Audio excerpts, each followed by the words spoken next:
Good morning, children. How are you? Welcome to Maths Class 6, Chapter 12, Ratio, Proportion and Unitary Method, Part 8. Last video, we discussed about proportion and continued proportion.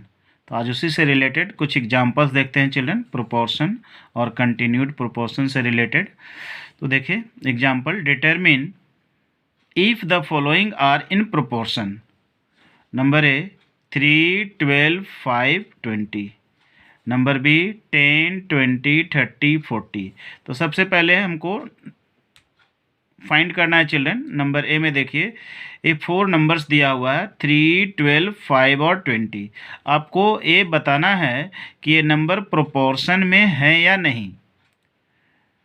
ये determine करना है कि ये number, ये चारों जो number है proportion form कर रहे हैं या नहीं।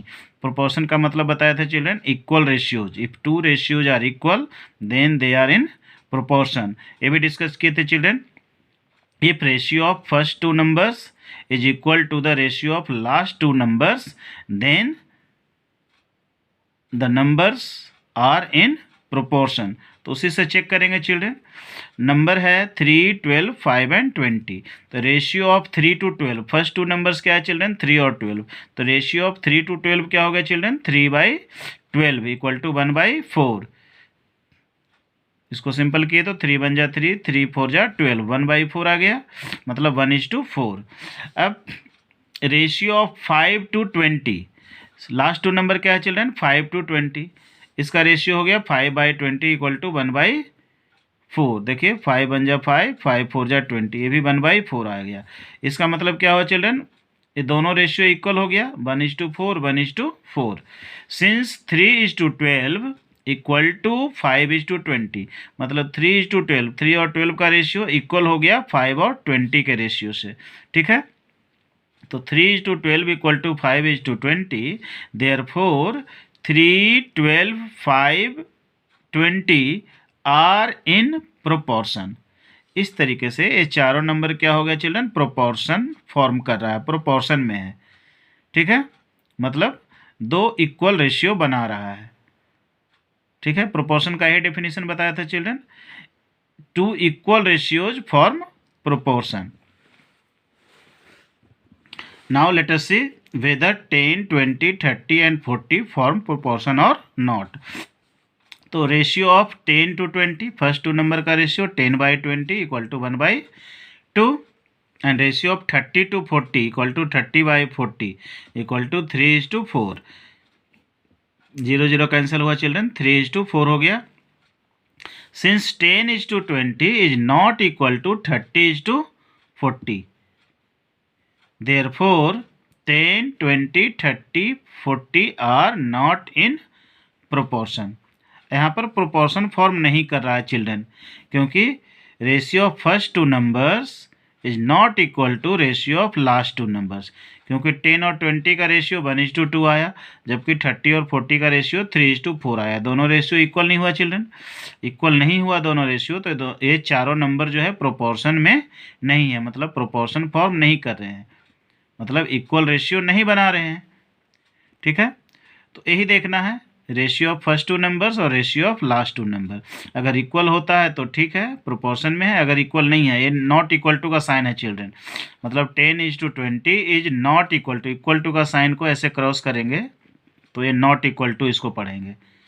10:20 इज नॉट इक्वल टू 30:40। ठीक है, therefore 10, 20, 30 and 40 are not in proportion. Next example देखिए children, determine if the following ratios form a proportion, also write the middle terms and extreme terms where the ratios form a proportion. आपको determine करना है children कि ये जो ratio है ये proportion form कर रहा है नहीं। अगर प्रोपोर्शन फॉर्म कर रहा है तो इसका एक्सट्रीम टर्म्स और मिडिल टर्म्स लिखना है। एक चीज़ बताया था चिल्ड्रन पिछले वीडियो में कि एक्सट्रीम्स और मीन्स तभी होता है जब 4 नंबर्स प्रोपोर्शन में होते हैं। अगर 2 रेशियोज प्रोपोर्शन फॉर्म कर रहे हैं, मतलब 2 रेशियोज अगर इक्वल हैं, तभी हम मिडिल टर्म्स को मीन्स कहेंगे और किनारे वाले टर्म को एक्सट्रीम्स कहेंगे। ठीक है, तो सबसे पहले डिटरमिन करना है कि प्रोपोर्शन में है या नहीं। फर्स्ट है, देखिए 500 ग्राम इज टू 2 kg, मतलब 500 gram ratio 2 kg and 250 ml ratio 1 litre. तो पहले देखिए दोनों रेशियो को देखते हैं इक्वल है कि नहीं। 500 gram is to 2 kg equal to क्या हुआ children, 500 gram is to 2000 gram, क्योंकि रेशियो हमेशा इक्वल यूनिट में निकालते हैं, तो एक kg को ग्राम में कर दिए तो 500 ग्राम इज टू 2000 ग्राम हो गया। इक्वल टू क्या होगा चिल्ड्रन, 1:4। देखिए 500 बाई 2000 करेंगे तो ये 5 4 जा 20 होता है, मतलब 500 4 जा 20 ठीक है, तो 1:4 आ गया। ये कैंसिल होगा तो ये 1:4। अब देखिए 250 ml इज टू 1 लीटर है, 250 ml is to 1 litre equal to 250 ml is to 1000 ml, क्योंकि 1 लीटर इक्वल टू होता है 1000 ml, इक्वल टू 1:4 आया। देखिए 250 को 4 से मल्टीप्लाई करेंगे तो 1000 आ जाएगा, मतलब ये 1:4 1:4 का रेशियो हुआ। दोनों रेशियो क्या हो गया चिल्ड्रन, इक्वल हो गया। Since 500 gram ratio 2 kg is equal to 250 ml ratio 1 litre equal to 1:4, both ratios are equal, therefore the two ratios are in proportion। अब कह सकते हैं चिल्ड्रन कि दोनों रेशियो प्रोपोर्शन में है, क्योंकि दोनों रेशियो सेम है, 1:4 1:4 है। तो अब मिडिल टर्म्स लिख सकते हैं, the middle terms are 2 kg and 250 ml। अब यहाँ मिडिल टर्म्स क्या है चिल्ड्रन, 2 kg और 250 ml, ये दोनों मिडिल टर्म है। And extreme terms are 500 gram and 1 litre. Extreme मतलब दोनों किनारे वाला, तो ये 500 ग्राम है और ये 1 लीटर है, तो ये एक्सट्रीम्स कहलाता है। ये दोनों एक्सट्रीम लेफ्ट और एक्सट्रीम राइट, दोनों किनारे वाला टर्म को एक्सट्रीम्स बोलते हैं। तो इसमें आप मीन्स लिख देंगे 2 kg एंड 250 ml और एक्सट्रीम्स लिखेंगे 500 ग्राम एंड 1 लीटर। तो ये हो गया सॉल्यूशन चिल्ड्रन। अब नेक्स्ट क्वेश्चन है 3 kg is to 12 kg and 10 gram is to 50 gram. अब देखिए प्रोपोर्शन फॉर्म कर रहा है कि नहीं।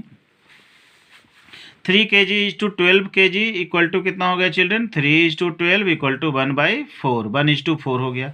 3 4 जा 12, ठीक है, 3 1 जा 3, 3 4 जा 12, तो 1:4 हुआ। अब 10 gram is to 50 gram equal to 10 is to 50 equal to 1:5 आ गया। देखिए 10 1 जा 10, 10 5 जा 50, तो 1:5 का रेशियो है। दोनों रेशियो इक्वल है, नहीं है, ये 1:4 है, ये 1:5 है। Since 3 kg is to 12 kg is not equal to, ये नॉट इक्वल का साइन है, सिंबल है, ठीक है, is not equal to 10 gram is to 50 gram, therefore the two ratios are not in proportion. इसलिए दोनों रेशियो प्रोपोर्शन में नहीं है चिल्ड्रन, क्योंकि दोनों रेशियो इक्वल नहीं है, तो प्रोपोर्शन नहीं फॉर्म कर रहा है। अब प्रोपोर्शन नहीं फॉर्म कर रहा है तो इसमें आपको एक्सट्रीम्स और मीन्स नहीं लिखना है, मतलब मिडिल टर्म्स और जो एक्सट्रीम टर्म्स लिखना था किस केस में, जब रेशियो फॉर्म करता है प्रोपोर्शन। यहाँ तो प्रोपोर्शन फॉर्म नहीं कर रहा है, तो बस यही आंसर लास्ट हो जाएगा, the two ratios are not in proportion. ठीक है चिल्ड्रन। अब नेक्स्ट देखिए, find x if 15 is to 60 is proportional to x is to 20। यहाँ पर क्या है चिल्ड्रन, देखिए 2 रेशियो दिया हुआ है, 15 is to 60 और एक रेशियो है x is to 20, और दोनों प्रोपोर्शनल है। ये प्रोपोर्शन का सिंबल है चिल्ड्रन, मतलब दोनों रेशियो इक्वल है, तो आपको x का वैल्यू फाइंड करना है। तो ये सिंपली फाइंड कर सकते हैं, 15 is to 60 is proportional to x is to 20। This implies that 15 is to 60 को क्या लिखेंगे चिल्ड्रन, फ्रैक्शन में 15/60, और ये प्रोपोर्शन का मतलब क्या होता है, इक्वल। इक्वल रेशियो ही प्रोपोर्शन बनाता है, तो प्रोपोर्शन के बदले इक्वल का साइन देंगे। तो 15/60 इक्वल टू हो गया x/20। This implies that 1/4 equal to x/20। देखिए इसको कैंसिल करेंगे तो 15 बन जा 15, 15 4 जा 60, ये 1/4 हो गया। 1/4 इक्वल टू क्या हो गया, x/20। ठीक है, अब देखिए 1/4 इक्वल टू x/20 हुआ तो x इक्वल टू क्या होगा चिल्ड्रन, 5 होगा। क्योंकि देखिए 4 का 5 टाइम्स है 20, 4 5 जा 20। ठीक है, तो यहाँ 1 5 जा 5 होता है, तो x के बदले क्या आएगा चिल्ड्रन, 5 आएगा। तो x इक्वल टू क्या हो गया, 5। इसका एक और तरीका है x को फाइंड करने का। देखिए इसको ऐसे निकाल सकते हैं, यहाँ तो डायरेक्ट लिखा हुआ है। x का वैल्यू निकालने के लिए क्या करते हैं, क्रॉस मल्टीप्लिकेशन करते हैं। ठीक है, क्योंकि क्रॉस प्रोडक्ट इक्वल होता है, जब दो फ्रैक्शन इक्वल है मतलब उसका क्रॉस प्रोडक्ट भी इक्वल होता है। तो x इंटू 4 करेंगे तो क्या हो जाएगा, 4x इक्वल टू 1 इंटू 20। ठीक है, 20 आएगा। तो 4x इक्वल टू 20, तो x इक्वल टू क्या होगा चिल्ड्रन, 20 डिवाइडेड बाई 4। ठीक है, x का वैल्यू निकालना है तो 1 इंटू 20, इसका क्रॉस प्रोडक्ट को डिवाइड करना है 4 से, तो x का वैल्यू निकलेगा। ठीक है, तो 4x equal to 20, x equal to 20/4 equal to कितना हो गया, 5। 4 5 जा 20, तो x इक्वल टू 5 निकल गया। ठीक है, तो अब क्रॉस प्रोडक्ट निकाल देंगे, क्रॉस मल्टीप्लिकेशन करेंगे। जब बीच में इक्वल आ जाएगा, दो फ्रैक्शन इक्वल है तो क्रॉस मल्टीप्लिकेशन करके जो वेरिएबल है उसका वैल्यू निकाल सकते हैं। कहीं भी वेरिएबल रह सकता है, x यहाँ पर है, x यहाँ भी रह सकता था, तो 1 इंटू x ऐसे करके निकालते, इक्वल टू 4 इंटू इतना। ठीक है चिल्ड्रन, इस तरीके से x का वैल्यू निकाल दिए। जब प्रोपोर्शन फॉर्म कर रहा है तो वहाँ पर इक्वल का साइन दे सकते हैं। नेक्स्ट देखिए, राइट ट्रू और false against each of the following statements. Number A, 4 6 and 9 are in continued proportion.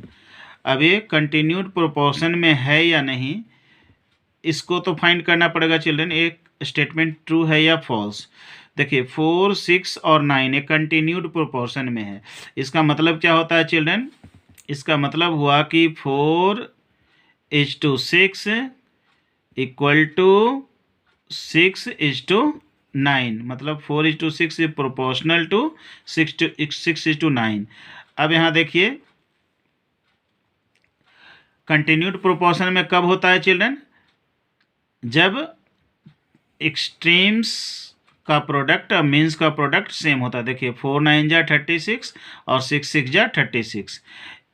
एक और फॉर्मूला बताया था children, b² equal to AC अगर होता है तो कंटिन्यूड प्रोपोर्शन में है। अगर ये इस तरीके से इसको नहीं लिखेंगे तब भी आप बता सकते हैं। यहाँ पर ABC 3 नंबर है, तो b² इक्वल टू AC होता है कंटिन्यूड प्रोपोर्शन में। तो b² क्या है चिल्ड्रन, 6²। तो 6² इक्वल टू कितना हुआ, 36। अब A हो गया 4 और C हो गया 9, तो AC कितना हो गया चिल्ड्रन, 4 इंटू 9 इक्वल टू 36। दोनों इक्वल आया, मतलब b² इक्वल टू AC आया। ठीक है, b² इक्वल टू AC। अगर ये A है, ये B है और ये C है, तो b² इक्वल टू AC आ रहा है, मतलब A इंटू C आ रहा है। इसका मतलब हुआ कि ये 4 6 और 9 ये तीनों नंबर कंटिन्यूड प्रोपोर्शन में है। कंटिन्यूड प्रोपोर्शन कैसे बनेगा, 4:6 इज प्रोपोर्शनल टू 6:9। ठीक है, और प्रोपोर्शन में होता है तो मीन्स और एक्सट्रीम्स का प्रोडक्ट सेम होता है, जो कि यहाँ पर आप देख सकते हैं। 9 4 जा 36, 6 6 जा 36। ठीक है, तो इसलिए ट्रू हो गया। अब B, 12 is the mean proportion of 6 and 24। 12 जो है 6 और 24 का मीन प्रोपोर्शन है। ये कैसे फाइंड करेंगे चिल्ड्रन, ये भी ट्रू है। तो मीन प्रोपोर्शन 12 है चिल्ड्रन, इसका मतलब हुआ कि 12 मिडिल में है। तो मीन प्रोपोर्शन भी फाइंड करने का वही तरीका है, b² इक्वल टू AC। अभी 12 मीन प्रोपोर्शन है, मतलब 12² इक्वल टू कितना होता है चिल्ड्रन, 144 और इक्वल टू AC। और A और C कितना है, A है 6 और C 24। 6 इंटू 24 कितना होता है चिल्ड्रन, 144, मतलब क्या हुआ, B square equal to A into C, फिर आ गया है ना, बी हो गया 12 हो गया मीन प्रोपोर्शन, यहाँ पर बीच में आया 12, मतलब 12 का square equal to A into C, ठीक है। तो ये दोनों इक्वल आ गया, इसका मतलब 12 मीन प्रोपोर्शन है 6 और 24 का, ठीक है। तो ये भी ट्रू है, ये भी ट्रू है। अब देखिए C, if A B and C are in continued proportion then a b c and c are proportional, ये फॉल्स है चिल्ड्रन। ए बी सी अगर कंटिन्यूड प्रोपोर्शन में होता है तो क्या होता था children, proportional A B B और सी, ठीक है, आर इन प्रोपोर्शन, लेकिन यहाँ लिखा हुआ ए बी सी एंड सी, तो ये फॉल्स हो गया, ठीक है, ये फॉल्स है।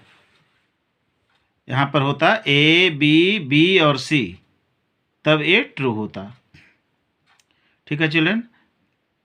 आज के वीडियो में इतना ही, नेक्स्ट वीडियो में हम लोग एक्सरसाइज 12.2 का सॉल्यूशन डिस्कस करेंगे।